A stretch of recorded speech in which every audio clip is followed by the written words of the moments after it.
Switch India Foundation ద్వారా 32nd Sir CV Raman engineers అవార్డ్స్ను present చేయడం జరుగుతుంది.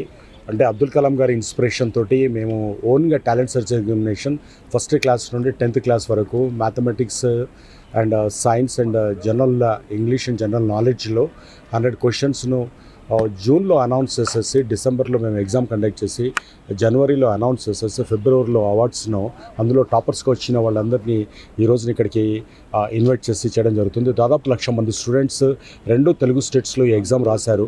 చాలా రిమోట్ ప్లేసెస్లో ఉన్న వాళ్ళు కూడా ఈ ఎగ్జామ్ రాయడం జరిగింది. అండ్ వెరీ హ్యాపీ దట్ చాలా రిమోట్లో ఉన్నటువంటి వాళ్ళల్లో కూడా ఆ ఇన్స్పిరేషన్ తీసుకొచ్చేసి చాలామంది మాకు ఇదివరకు ఈ ఎగ్జామినేషన్ ఇన్స్పిరేషన్గా తీసుకొని రాసిన వాళ్ళంతా వరల్డ్లో చాలా టాప్ లీడర్స్గా చాలా టాప్ కంపెనీస్లో పనిచేస్తున్నారు.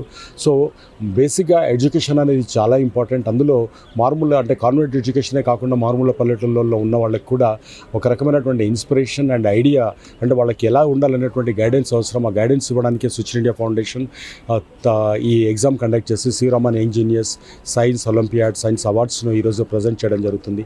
దాదాపు 450 మంది పిల్లలు ఈ రోజున అవార్డు తీసుకుంటారు. అండ్ ఒక 10 మంది ఉత్తమ ఉపాధ్యాయులు అంటే గురుబ్రహ్మ అవార్డు తోటి ఛాత్రాలయ అంటే ఇన్స్టిట్యూషన్స్ అవార్డ్స్ను ఈరోజు ఇక్కడ తీసుకోవడం జరుగుతుంది.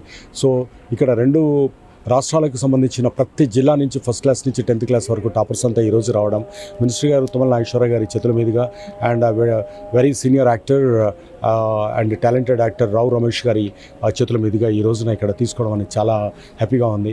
And I request everyone we're all here మన పిల్లల్ని రేపటి ప్రపంచానికి శాసించే మనుషులాగా మనం తీర్చిదిద్దాలి. వాళ్ళకి సంబంధించినటువంటి ఎంకరేజ్మెంట్ ఇవ్వాలి. మొనోటనస్గా ఉన్న దానిలాగా ఉండకూడదు అనేది నా భావన.